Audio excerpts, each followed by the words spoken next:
ನಿಮ್ಮ ಹಳೆಯ ಚಿನ್ನದ ಒಡವೆನ ಅಧಿಕ ಬೆಲೆಗೆ ಮಾರಬೇಕೆ? ಆಟಿಕಾಗೆ ಕಾಲ್ ಮಾಡಿ 8880 ಅಟ್ಟಿಕಾ ಗೋಲ್ಡ್ ಕಂಪನಿ. ರಾಜ್ಯದಲ್ಲಿ ಮತಪಟ್ಟಿ ವಿಶೇಷ ಸಮಗ್ರ ಪರಿಷ್ಕರಣೆ ನಡೀತಾ ಇದೆ. 5,54,34,314 ಮಂದಿಗೆ ಅರ್ಜಿ ವಿತರಣಾ ಕಾರ್ಯ ನಡೀತಾ ಇದೆ. ಇದುವರೆಗೂ 4.4 ಕೋಟಿ ಮಂದಿಗೆ ಅರ್ಜಿ ಕೊಟ್ಟಿದ್ದು ಶೇಕಡಾ 80.85ರಷ್ಟು ಅರ್ಜಿ ವಿತರಣೆ ಆಗಿದೆ ಅಂತ ಕರ್ನಾಟಕ ಮುಖ್ಯ ಚುನಾವಣಾ ಅಧಿಕಾರಿ ಅನ್ಬು ಕುಮಾರ್ ಮಾಹಿತಿ ಕೊಟ್ಟಿದ್ದಾರೆ.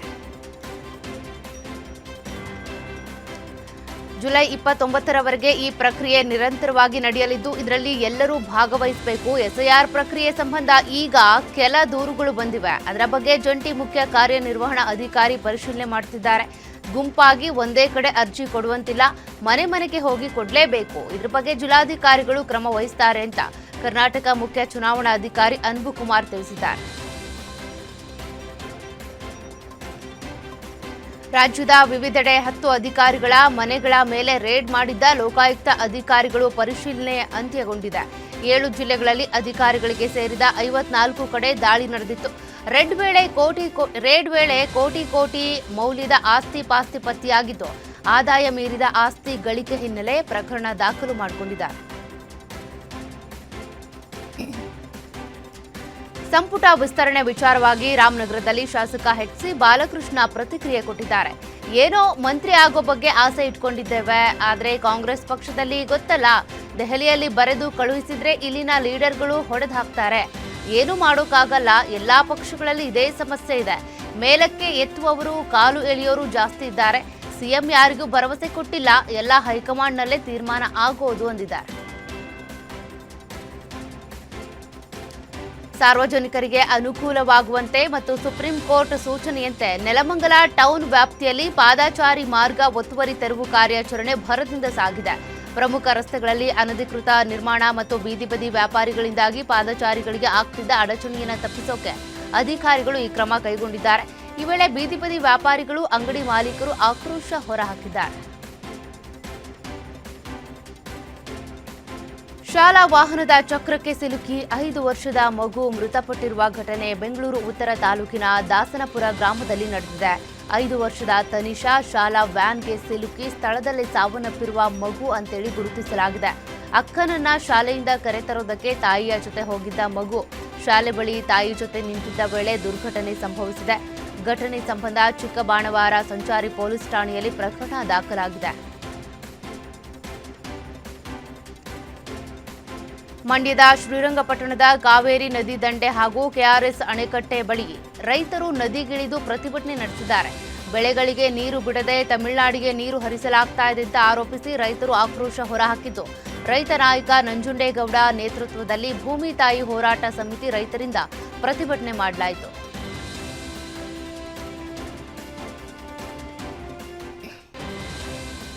ಮಂಡ್ಯದಲ್ಲಿ ದಿನೇ ದಿನೇ ಕಾನೂನು ವ್ಯವಸ್ಥೆ ಹದಗೆಡ್ತಾ ಇದೆ. ಬೆಂಗಳೂರು ಮೈಸೂರು ಹೆದ್ದಾರಿ ಸರ್ವಿಸ್ ರಸ್ತೆಯಲ್ಲಿ ಬಸ್ ಚಾಲಕ ನಿರ್ವಾಹಕನ ಮೇಲೆ ಕಿಡಿಗೇಡಿಗಳು ಹಲ್ಲೆ ನಡೆಸಿರುವ ಘಟನೆ ತಡವಾಗಿ ಬೆಳಕಿಗೆ ಬಂದಿದೆ. ಕುಡಿದ ಮತ್ತಲ್ಲಿ ಒನ್ ವೇನಲ್ಲಿ ಬಂದು ಬಸ್ ಚಾಲಕನಿಗೆ ಅವಾಚ್ಯ ಶಬ್ದಗಳಿಂದ ನಿಂದಿಸಿದ್ದಲ್ಲದೆ ಡ್ರೈವರ್ ವಿನೋದ್, ನಿರ್ವಾಹಕ ಈರಣ್ಣ ಮೇಲೆ ಪುಂಡರು ಹಲ್ಲೆ ನಡೆಸಿದ್ದಾರೆ. ಈ ಸಂಬಂಧ ಮಂಡ್ಯ ಗ್ರಾಮಾಂತರ ಪೊಲೀಸ್ ಠಾಣೆಯಲ್ಲಿ ಪ್ರಕರಣ ದಾಖಲಾಗಿದೆ. ಹೊಲಕ್ಕೆ ಹಸುಗಳಿಗೆ ಮೇವು ತರೋದಕ್ಕೆ ತೆರಳಿದ್ದಂಥ 70 ವರ್ಷದ ವೃದ್ಧೆಯ ಮೇಲೆ ಅತ್ಯಾಚಾರ ಎಸಗಿ ಬಳಿಕ ಹತ್ಯೆ ಮಾಡಿರುವ ಘಟನೆ ಕೋಲಾರ ಜಿಲ್ಲೆಯ ಚಾಕರಸನಹಳ್ಳಿ ಗ್ರಾಮದಲ್ಲಿ ನಡೆದಿದೆ. ನಾರಾಯಣಮ್ಮ ಕೊಲೆಯಾದಂಥ ದುರ್ದೈವಿ. ಘಟನಾ ಸ್ಥಳಕ್ಕೆ ವೇಮಗಲ್ ಪೊಲೀಸರು ಭೇಟಿ ನೀಡಿ ಪರಿಶೀಲನೆ ನಡೆಸಿದ್ದು, ಪ್ರಕರಣ ಸಂಬಂಧ ವೇಮಗಲ್ ಪೊಲೀಸ್ ಠಾಣೆಯಲ್ಲಿ ಕೇಸ್ ದಾಖಲಾಗಿದೆ.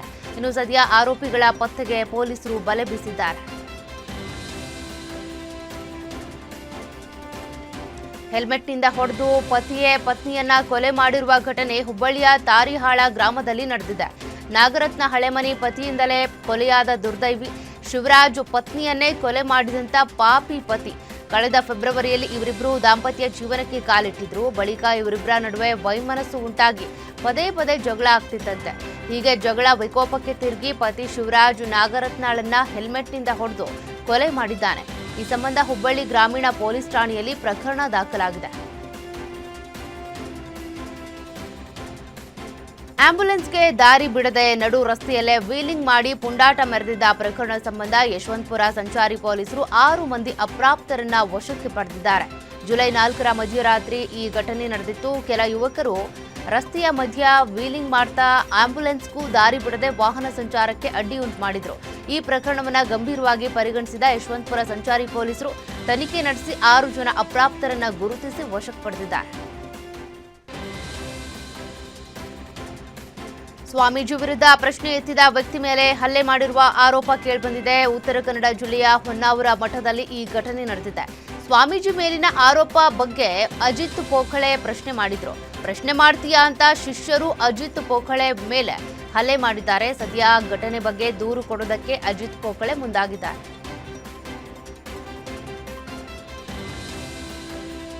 ಮನುಷ್ಯರು ತಮ್ಮ ಹುಟ್ಟುಹಬ್ಬವನ್ನ ವಿಭಿನ್ನವಾಗಿ ಆಚರಿಸಿಕೊಳ್ಳುವುದು ಸಾಮಾನ್ಯ. ಆದರೆ ಸಿಲಿಕಾನ್ ಸಿಟಿಯ ಪ್ರಸಿದ್ಧ ಬನ್ನೇರುಘಟ್ಟ ಜೈವಿಕ ಉದ್ಯಾನವನದಲ್ಲಿ ಸಿಬ್ಬಂದಿ ಅಧಿಕಾರಿಗಳು ಸೇರಿ ವಿಶೇಷ ಅತಿಥಿಯೊಬ್ಬರ ಬರ್ತ್ಡೇಯನ್ನ ಅತ್ಯಂತ ಸಂಭ್ರಮದಿಂದ ಆಚರಿಸಿದ್ರು. ಬನ್ನೇರುಘಟ್ಟ ಸಫಾರಿಯ ಸೀಗೆಕಟ್ಟೆ ಬಳಿ ಇರುವ ರೀಟಾ ಹೆಸರಿನ ಹೆಣ್ಣಾನೆಯ ಮುದ್ದಾದ ಗಂಡು ಮರಿಗೆ ಭರ್ಜರಿಯಾಗಿ 2ನೇ ವರ್ಷದ ಹುಟ್ಟುಹಬ್ಬ ಆಚರಿಸಲಾಗಿದೆ. ದಾವಣಗೆರೆ ತಾಲೂಕಿನ ಹುಚ್ಚವ್ವನಹಳ್ಳಿ ಗ್ರಾಮದ ಬಳಿ ಏತಾವರಿ ಯೋಜನೆಯ ಪೈಪ್ಲೈನ್ ಒಡೆದು ನೀರು ಪೋಲಾಗ್ತಾ ಇದೆ. ಸಾಸ್ವೆಹಳ್ಳಿ ಏತ ನೀರಾವರಿ ಯೋಜನೆ ಅಡಿಯಲ್ಲಿ ಕೆರೆ ನೀರು ತುಂಬಿಸುವ ಯೋಜನೆ ಇದಾಗಿದ್ದು, ಕಳೆದ 2 ದಿನಗಳಿಂದ ಪೈಪ್ಲೈನ್ ಒಡೆದು ನೀರು ಪೋಲಾಗ್ತಾ ಇದೆ. ಇನ್ನು 10 ಕ್ಯೂಸೆಕ್ಸ್ ನೀರು ಪೋಲಾಗ್ತಾ ಇದ್ರೂ ಕೂಡ ಕ್ರಮ ಕೈಗೊಳ್ಳದ ಅಧಿಕಾರಿಗಳ ವಿರುದ್ಧ ಸ್ಥಳೀಯರು ಆಕ್ರೋಶ ವ್ಯಕ್ತಪಡಿಸಿದ್ದು, ಕೂಡಲೇ ಪೈಪ್ಲೈನ್ ಸರಿಪಡಿಸಿ ಅಂತ ಆಗ್ರಹಿಸಿದ್ದಾರೆ.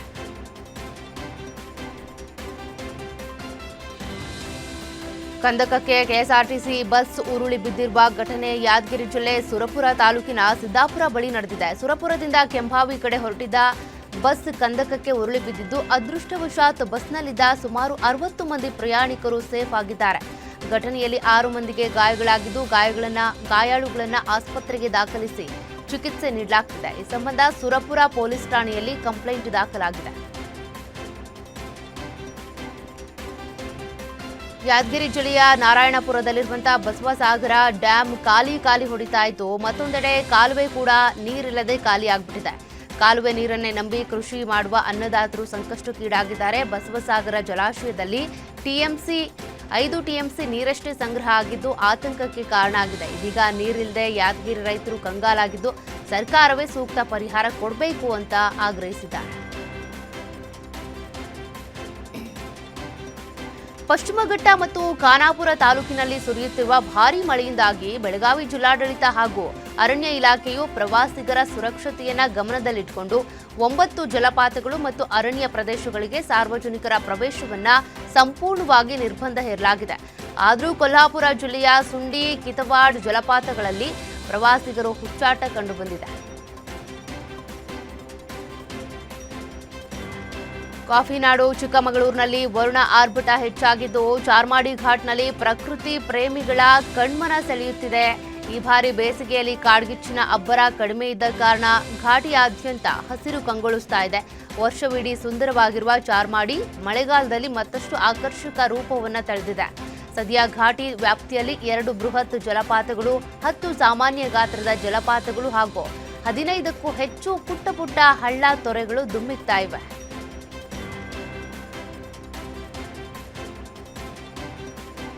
ಹಾಸನ ಜಿಲ್ಲೆಯ ಮಲೆನಾಡು ಭಾಗದಲ್ಲಿ ಸುರಿಯುತ್ತಿರುವ ಭಾರೀ ಮಳೆಯಿಂದಾಗಿ ರಾಷ್ಟ್ರೀಯ ಹೆದ್ದಾರಿ 75ರ ಶಿರಾಡಿ ಘಾಟ್ನ ಹಲವೆಡೆ ಭೂಕುಸಿತದ ಭೀತಿ ಎದುರಾಗ್ಬಿಟ್ಟಿದೆ.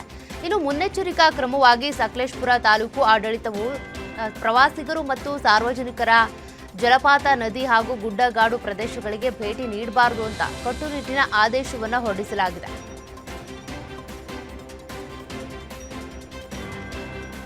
ಮಲೆನಾಡು ಭಾಗದಲ್ಲಿ ಸತತವಾಗಿ ಸುರಿಯುತ್ತಿರುವ ಭಾರೀ ಮಳೆಯಿಂದಾಗಿ ತುಂಗಭದ್ರಾ ನದಿ ಉಕ್ಕಿ ಹರಿತಾ ಇದೆ. ಈ ಹಿನ್ನೆಲೆ ದಾವಣಗೆರೆ ಜಿಲ್ಲೆ ಹರಿಹರ ತಾಲೂಕಿನ ಪ್ರಸಿದ್ಧ ಪುಣ್ಯಕ್ಷೇತ್ರ ಉಕ್ಕಡಗಾತ್ರಿ ಅಜ್ಜಯ್ಯನ ದೇವಸ್ಥಾನದ ಮುಂಭಾಗಕ್ಕೂ ಕೂಡ ನದಿಯ ನೀರು ನುಗ್ಗಿದೆ. ತುಂಗಭದ್ರಾ ನದಿ ಪಕ್ಕದಲ್ಲೇ ಉಕ್ಕಡಗಾತ್ರಿ ದೇವಸ್ಥಾನವಿದ್ದು, ದೇವಸ್ಥಾನದ ಸ್ನಾನಘಟ್ಟವೇ ಮುಳುಗಡೆ ಆಗ್ಬಿಟ್ಟಿದೆ.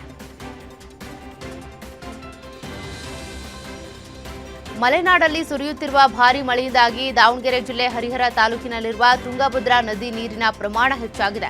ತುಂಗಭದ್ರಾ ಡ್ಯಾಂನಿಂದ ನದಿಗೆ 3,000 ಕ್ಯೂಸೆಕ್ ನೀರನ್ನ ಬಿಡಲಾಗಿದೆ. ಇನ್ನು ಕಳೆದ ವಾರವಷ್ಟೇ ಫುಲ್ ಖಾಲಿ ಹೊಡಿತಾ ಇದ್ದಂತ ನದಿಯಲ್ಲಿ ಇದೀಗ ನೀರು ತುಂಬಿಕೊಂಡಿದ್ದು ರೈತರ ಮೊಗದಲ್ಲಿ ಮಂದಹಾಸ ಮೂಡಿದೆ. ಸದ್ಯ ಜಿಲ್ಲೆಯಲ್ಲಿರುವಂತಹ 22 ಕೆರೆಗಳಿಗೆ ನೀರು ತುಂಬಿಸುವ ಜಾಕ್ವೆಲ್ಗೂ ನೀರು ಶಿಫ್ಟ್ ಮಾಡಲಾಗಿದೆ. ಮಹಾರಾಷ್ಟ್ರದ ಪಶ್ಚಿಮ ಘಟ್ಟ ಪ್ರದೇಶದಲ್ಲಿ ಮಳೆ ಆರ್ಭಟ ಮುಂದುವರೆದಿದೆ. ದೂದ್ಗಂಗಾ ನದಿಗೆ ಅಪಾರ ಪ್ರಮಾಣದ ನೀರು ಹರಿದು ಬರ್ತಾ ಇದ್ದು ಬೆಳಗಾವಿ ಜಿಲ್ಲೆ ನಿಪ್ಪಾಣಿ ತಾಲೂಕಿನ ಕಾರದಗ ಗ್ರಾಮದ ಬಂಗಾಳಿ ಬಾಬಾ ದೇವಸ್ಥಾನಕ್ಕೆ ಜಲ ದಿಗ್ಬಂಧನ ಆಗ್ಬಿಟ್ಟಿದೆ. ಈ ಹಿನ್ನೆಲೆ ದೇವಸ್ಥಾನದ ಪೂಜಾ ಕೈಂಕರ್ಯಗಳು ಸ್ಥಗಿತಗೊಂಡಿವೆ. ನದಿಗೆ ಇಳಿಬಾರದು ಅಂತ ಜಿಲ್ಲಾಡಳಿತ ಸೂಚನೆ ಕೊಟ್ಟಿದ್ರೂ ಕೂಡ ನದಿ ತಟದಲ್ಲಿಯೇ ಬಟ್ಟೆ ಬೈಕ್ಗಳನ್ನು ತೊಳೆಯುತ್ತಿದ್ದಾರೆ ಸ್ಥಳೀಯರು.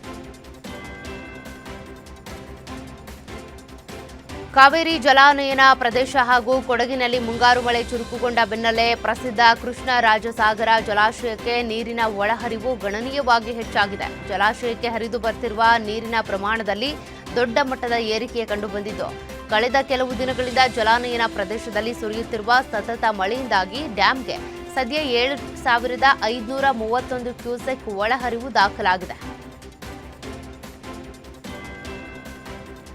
ಕರಾವಳಿ ಮಲೆನಾಡು ಭಾಗದಲ್ಲಿ ಕಳೆದ ಕೆಲ ದಿನಗಳಿಂದ ಅಬ್ಬರಿಸ್ತಾ ಇದ್ದಂಥ ವರುಣನ ಆರ್ಭಟ ಕಡಿಮೆಯಾಗುವ ಮುನ್ಸೂಚನೆ ಸಿಕ್ಕಿದೆ. ಜೂನ್ ತಿಂಗಳಿನಲ್ಲಿ ರಾಜ್ಯದಲ್ಲಿ ನಿರೀಕ್ಷಿತ ಮಳೆ ಆಗಿಲ್ಲ. ಆದರೂ ಜುಲೈ ಆರಂಭದಿಂದ ಹಲವೆಡೆ ಉತ್ತಮ ಮಳೆ ಆಗಿತ್ತು. ಆದರೆ ಜುಲೈ 2ನೇ ವಾರದಿಂದ ಮತ್ತೆ ಮುಂಗಾರು ಮಳೆಯ ಚಟುವಟಿಕೆಗಳು ಕ್ಷೀಣಿಸುವ ಸಾಧ್ಯತೆ ಇದೆ. ಈ ನಡುವೆ ಕೇವಲ ಬೆರಳೆಣಿಕೆಯ ಜಿಲ್ಲೆಗಳಲ್ಲಿ ಮಾತ್ರ ಮಳೆಯ ಮುನ್ಸೂಚನೆಯನ್ನ ಹವಾಮಾನ ಇಲಾಖೆ ಕೊಟ್ಟಿದೆ. ಮಹಾರಾಷ್ಟ್ರದ ಪುಣೆಯ ಪಿಂಪ್ರಿ ಚಿಂಚ್ವಾಡ್ನಲ್ಲಿ ಮತ್ತೊಂದು ಘನಘೋರ ದುರಂತವೇ ಸಂಭವಿಸಿದೆ. ತ್ಯಾಜ್ಯ ನಿರ್ವಹಣಾ ಘಟಕದ ಬಳಿ ಇದ್ದ ಬೃಹತ್ ಕಸದ ಬೆಟ್ಟವೊಂದು 3 ಅಂತಸ್ತಿನ ಕಟ್ಟಡದ ಮೇಲೆ ಕುಸಿದು ಬಿದ್ದಿದೆ. ಕಟ್ಟಡದ ಅವಶೇಷಗಳು ಹಾಗೂ ಕಸದ ರಾಶಿಯಡಿ ಸದ್ಯ 16ಕ್ಕೂ ಹೆಚ್ಚು ಜನ ಸಿಲುಕಿರುವ ಶಂಕೆ ವ್ಯಕ್ತವಾಗಿದ್ದು ರಕ್ಷಣಾ ಕಾರ್ಯಾಚರಣೆ ತೀವ್ರಗೊಂಡಿದೆ.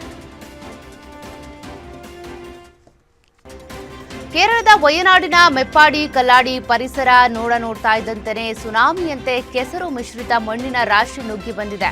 ಈ ಭೀಕರ ಭೂಕುಸಿತಕ್ಕೆ ಈಗಾಗಲೇ 3 ಬಲಿಯಾಗಿದ್ದು 9ಕ್ಕೂ ಹೆಚ್ಚು ಜನ ತೀವ್ರವಾಗಿ ಗಾಯಗೊಂಡಿದ್ದಾರೆ. ಕಲ್ಲಾಡಿ ಸುತ್ತಮುತ್ತ ಮತ್ತೆ ಗುಡ್ಡ ಕುಸಿಯುವ ಆತಂಕ ಇದ್ದು ಜನರನ್ನ ಯುದ್ಧೋಪಾದಿಯಲ್ಲಿ ಸ್ಥಳಾಂತರಿಸಲಾಗ್ತಾ ಇದೆ. ವಯನಾಡು ಮತ್ತು ಕೋಝಿಕೋಡ್ಗೆ ರೆಡ್ ಅಲರ್ಟ್ ಘೋಷಿಸಲಾಗಿದೆ.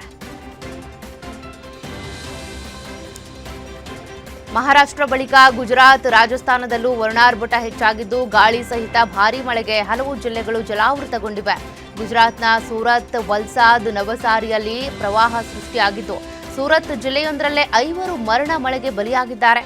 ತಗ್ಗು ಪ್ರದೇಶಗಳಿಗೆ ನೀರು ನುಗ್ಗಿ 2,100ಕ್ಕೂ ಹೆಚ್ಚು ಜನರನ್ನ ಸ್ಥಳಾಂತರ ಮಾಡಲಾಗಿದೆ. ದೆಹಲಿಯಲ್ಲಿ ಸುರಿಯುತ್ತಿರುವ ನಿರಂತರ ಮಳೆಯಿಂದಾಗಿ ರೋಹಿಣಿ ಸೆಕ್ಟರ್ 16ರಲ್ಲಿ ನಿರ್ಮಾಣ ಹಂತದಲ್ಲಿದ್ದಂಥ 4 ಅಂತಸ್ತಿನ ಕಟ್ಟಡವೊಂದು ಕುಸಿದು ಬಿದ್ದಿದೆ. ಈ ಭೀಕರ ದುರಂತದಲ್ಲಿ 41 ವರ್ಷದ ವ್ಯಕ್ತಿಯೊಬ್ಬರು ಸಾವನ್ನಪ್ಪಿದ್ದಾರೆ.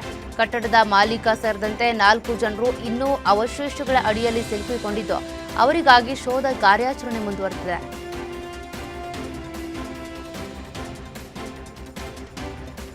ಪ್ರಧಾನಿ ನರೇಂದ್ರ ಮೋದಿ ಇಂಡೋನೇಷ್ಯಾದ ಜಾವಾ ದ್ವೀಪದಲ್ಲಿರುವಂತಹ ವಿಶ್ವ ಪ್ರಸಿದ್ಧ ಪ್ರಂಬಾನನ್ ಹಿಂದೂ ದೇವಾಲಯದ ಸಂಕೀರ್ಣಕ್ಕೆ ಭೇಟಿ ನೀಡಿದರು. ಭವ್ಯ ಯುನೆಸ್ಕೋ ಪರಂಪರೆ ತಾಣದ ಸೌಂದರ್ಯವನ್ನ ಕಣ್ತುಂಬಿಕೊಂಡಿದ್ದಾರೆ. ಇದೇ ಸಂದರ್ಭದಲ್ಲಿ ಪ್ರಧಾನಿ ಮೋದಿ ಮತ್ತು ಅಧ್ಯಕ್ಷ ಸುಬಿಯಾಂಟೋ ಸುಮಾರು 1,000 ವರ್ಷಗಳಷ್ಟು ಪುರಾತನವಾದ ಈ ಬೃಹತ್ ದೇವಸ್ಥಾನದ ಸಂಕೀರ್ಣದ ಸಂರಕ್ಷಣೆ ಮತ್ತು ಜೀರ್ಣೋದ್ಧಾರ ಯೋಜನೆಗೆ ಜಂಟಿಯಾಗಿ ಚಾಲನೆ ನೀಡಿದ್ದಾರೆ.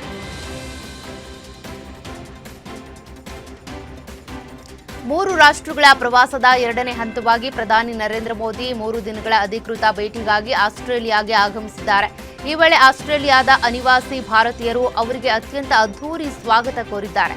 ಪ್ರಧಾನಿ ಮೋದಿ ಮೆಲ್ಬೋರ್ನ್ ತಲುಪ್ತಾ ಇದ್ದಂತೆ ಭಾರತೀಯ ಸಮುದಾಯದ 100 ಸದಸ್ಯರು ಸಾಂಸ್ಕೃತಿಕ ಪ್ರದರ್ಶನಗಳ ಮೂಲಕ ಅವರನ್ನ ಬರಮಾಡಿಕೊಂಡ್ರು. ಇದೇ ವೇಳೆ ವಂದೇ ಮಾತರಂ ಗೀತೆಯ ಗಾಯನ ಎಲ್ಲರ ಗಮನ ಸೆಳೆಯಿತು. ಪಶ್ಚಿಮ ಬಂಗಾಳದ ಮಾಜಿ ಸಿಎಂ ಮಮತಾ ಬ್ಯಾನರ್ಜಿ ಕೋಲ್ಕತಾದಲ್ಲಿ ಪಕ್ಷದ ಪ್ರತಿಭಟನಾ ಮೆರವಣಿಗೆಯ ನೇತೃತ್ವ ವಹಿಸಿದ್ದ ಸಂದರ್ಭದಲ್ಲಿ ತೀವ್ರ ಆಕ್ರೋಶಗೊಂಡು ತಮ್ಮದೇ ಪಕ್ಷದ ಕಾರ್ಯಕರ್ತರೊಬ್ಬರಿಗೆ ಕಪಾಳ ಮೋಕ್ಷ ಮಾಡಿಬಿಟ್ಟಿದ್ದಾರೆ. ಈ ವಿಡಿಯೋ ಸಾಮಾಜಿಕ ಜಾಲತಾಣದಲ್ಲಿ ವೈರಲ್ ಆಗಿದೆ. ಜನಸಂದಣಿಯನ್ನ ನಿಯಂತ್ರಿಸೋದಕ್ಕೆ ಮಮತಾ ಮೈಕ್ರೋಫೋನ್ನೊಂದಿಗೆ ಕೆಳಗಿಳಿದ್ರು. ಆಗ ಅವರು ತಮ್ಮ ಮನೆಯ ಮುಂದೆ ಕಾರ್ಯಕರ್ತರನ್ನ ಚದುರಿಸುವಾಗ ಕೋಪಗೊಂಡು ಅವರಲ್ಲೊಬ್ಬನ ಕೆನ್ನೆಗೆ ಬಾರಿಸಿದ್ದಾರೆ.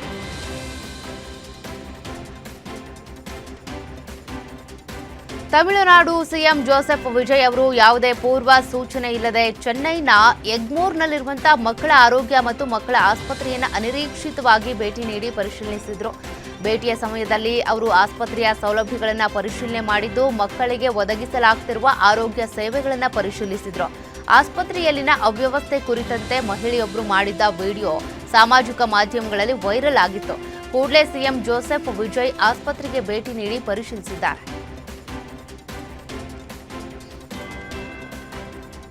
ಅಯೋಧ್ಯೆಯ ರಾಮ ಮಂದಿರದ ದೇಣಿಗೆ ವಿವಾದದ ಬೆನ್ನಲ್ಲೇ ಈಗ ದೇಶದ ಮತ್ತೊಂದು ಪವಿತ್ರ ಧಾಮವಾದ ಉತ್ತರಾಖಂಡದ ಬದ್ರಿನಾಥ ದೇವಾಲಯದಲ್ಲೂ ಕೂಡ ಹುಂಡಿ ಕಾಣಿಕೆ ದೇಣಿಗೆ ಹಾಗೂ ದುರುಪಯೋಗ ಆಗಿರುವಂತಹ ಆರೋಪ ಕೇಳಿಬಂದಿದೆ. ಪ್ರಕರಣವನ್ನ ಗಂಭೀರವಾಗಿ ಪರಿಗಣಿಸಿರುವ ಉತ್ತರಾಖಂಡ ಮುಖ್ಯಮಂತ್ರಿ ಪುಷ್ಕರ್ ಸಿಂಗ್ ಧಮಿ ಅವರ ಆದೇಶದ ಮೇರೆಗೆ ಸರ್ಕಾರವು ತನಿಖೆಗಾಗಿ 3 ಸದಸ್ಯರ ಉನ್ನತ ಮಟ್ಟದ ಸಮಿತಿ ರಚನೆ ಮಾಡಿದೆ. ಈ ಸಮಿತಿಯು ದೇಣಿಗೆ ಅಕ್ರಮಗಳ ಬಗ್ಗೆ ಸಂಪೂರ್ಣ ತನಿಖೆ ನಡೆಸಿ ಮುಂದಿನ 15 ದಿನಗಳ ಒಳಗಾಗಿ ವರದಿಯನ್ನು ಸರ್ಕಾರಕ್ಕೆ ಸಲ್ಲಿಸಲಿದೆ.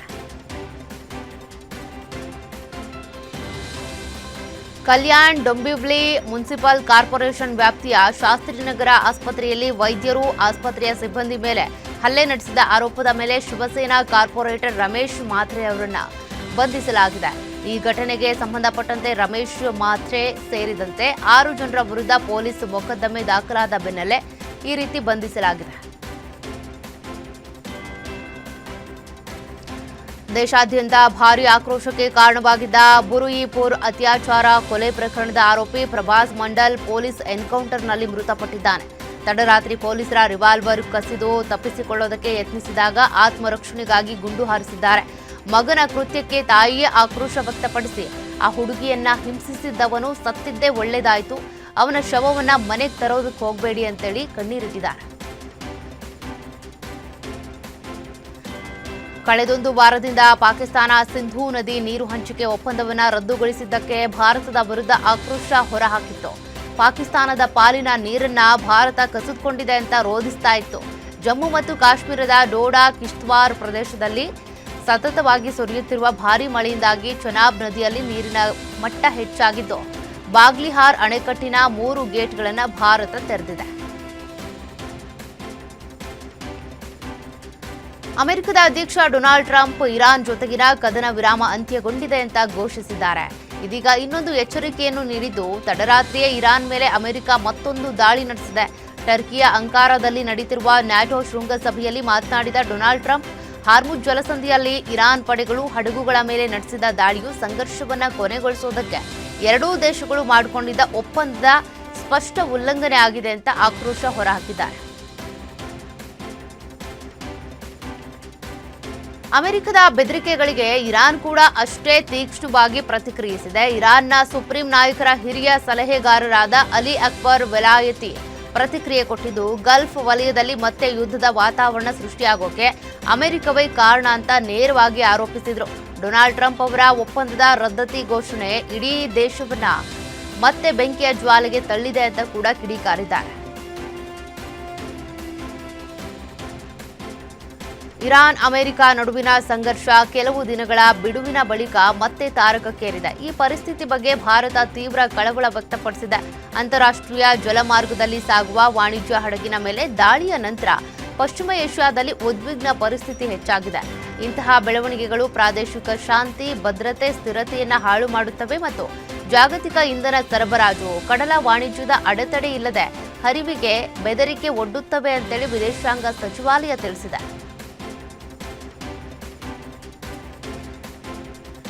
ಇಡೀ ಜಗತ್ತು ಮತ್ತೊಂದು ಮಹಾಯುದ್ಧದ ಸನಿಹಕ್ಕೆ ಬಂದು ನಿಂತಂತಿದೆ. ಮಧ್ಯಪ್ರಾಚ್ಯದಲ್ಲಿ ಇನ್ಮುಂದೆ ಯುದ್ಧ 2.0 ಆರಂಭವಾಗಲಿದ್ದು ಭೀಕರ ಆತಂಕ ಈಗ ಇಡೀ ವಿಶ್ವವನ್ನ ಕಾಡತೊಡಗಿದೆ. ಟ್ರಂಪ್ ಈ ಬಾರಿ ಇರಾನ್ ಮೇಲೆ ಹಿಂದೆಂದಿಗಿಂತನೂ ಅತ್ಯಂತ ತೀವ್ರವಾದ ದಾಳಿ ನಡೆಸುವುದಾಗಿ ಎಚ್ಚರಿಸಿದ್ದಾರೆ. ಈ ಯುದ್ಧದ ಬೆಂಕಿಗೆ ತುಪ್ಪ ಸುರಿಯುವಂತೆ ಇದೇ ಮೊದಲ ಬಾರಿಗೆ ಇರಾನ್ ವಿರುದ್ಧದ ಸಮರಕ್ಕೆ ನ್ಯಾಟೋ ಪಡೆ ಕೂಡ ಎಂಟ್ರಿ ಕೊಡುವ ಮುನ್ಸೂಚನೆ ಸಿಕ್ಕಿದೆ.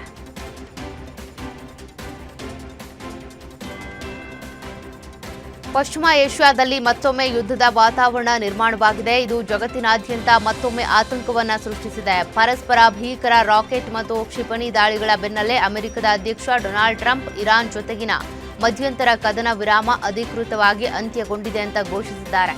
ಇರಾನ್ ನಾಯಕರನ್ನ ವಿಕೃತರು ಅಂತ ಕರೆದಿರುವ ಟ್ರಂಪ್ ಅವರೊಂದಿಗೆ ವ್ಯವಹರಿಸುವುದು ಬರೀ ಸಮಯ ವ್ಯರ್ಥ ಅಷ್ಟೇ ಅಂತ ಆಕ್ರೋಶ ವ್ಯಕ್ತಪಡಿಸಿದ್ದಾರೆ.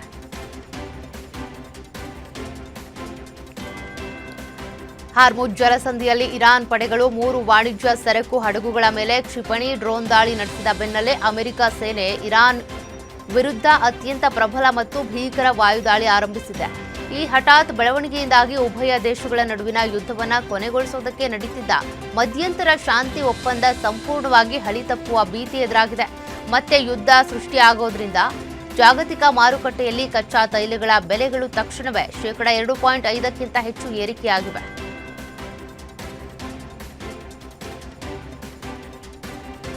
ಅಮೆರಿಕ ಇರಾನ್ ನಡುವಿನ ಸಂಘರ್ಷ ಈಗ ಅತ್ಯಂತ ಅಪಾಯಕಾರಿ ಹಂತಕ್ಕೆ ತಲುಪಿದೆ. ಬಹ್ರೇನ್, ಕುವೈತ್ನಲ್ಲಿ ಇರುವಂತಹ ಅಮೆರಿಕದ ಪ್ರಮುಖ ಮಿಲಿಟರಿ ನೆಲೆಗಳ ಮೇಲೆ 85ಕ್ಕೂ ಹೆಚ್ಚು ಕ್ಷಿಪಣಿ ಡ್ರೋನ್ಗಳ ಮೂಲಕ ದಾಳಿ ನಡೆಸಿರುವುದಾಗಿ ಘೋಷಿಸಿದೆ.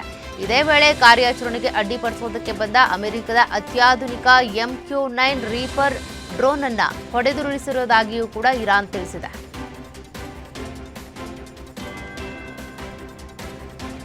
ಇಂಗ್ಲೆಂಡ್ ವಿರುದ್ಧದ T20 ಸರಣಿಯಲ್ಲಿ ಭಾರತ 2-0 ಹಿನ್ನಡೆ ಅನುಭವಿಸಿದೆ. ಹೀನಾಯ ಪ್ರದರ್ಶನದಿಂದ ತಂಡಕ್ಕೆ ಸರಣಿ ಗೆಲ್ಲುವ ಅವಕಾಶವಿಲ್ಲ. ಆದರೆ ಸರಣಿಯಲ್ಲಿ 2-2ರ ಸಮಫಲ ಸಾಧಿಸುವುದಕ್ಕೆ ತಂಡಕ್ಕೆ ಗೆಲುವು ಅಗತ್ಯ ಆಗಿದೆ. ಹೀಗಾಗಿ ತಂಡಕ್ಕೆ ಬಲಿಷ್ಠ ಪ್ಲೇಯಿಂಗ್ 11 ಅಗತ್ಯ ಇದೆ. ಬ್ಯಾಟಿಂಗ್ ವೈಫಲ್ಯ, ಕಳಪೆ ಫಾರ್ಮ್ನಿಂದ ಆಟಗಾರರ ಬದಲಾವಣೆ ನಿರೀಕ್ಷಿಸಲಾಗಿದೆ. ಸಂಜು ಸ್ಯಾಮ್ಸನ್ ಕಣಕ್ಕಿಳಿಯುವ ಸಾಧ್ಯತೆ ಇದೆ.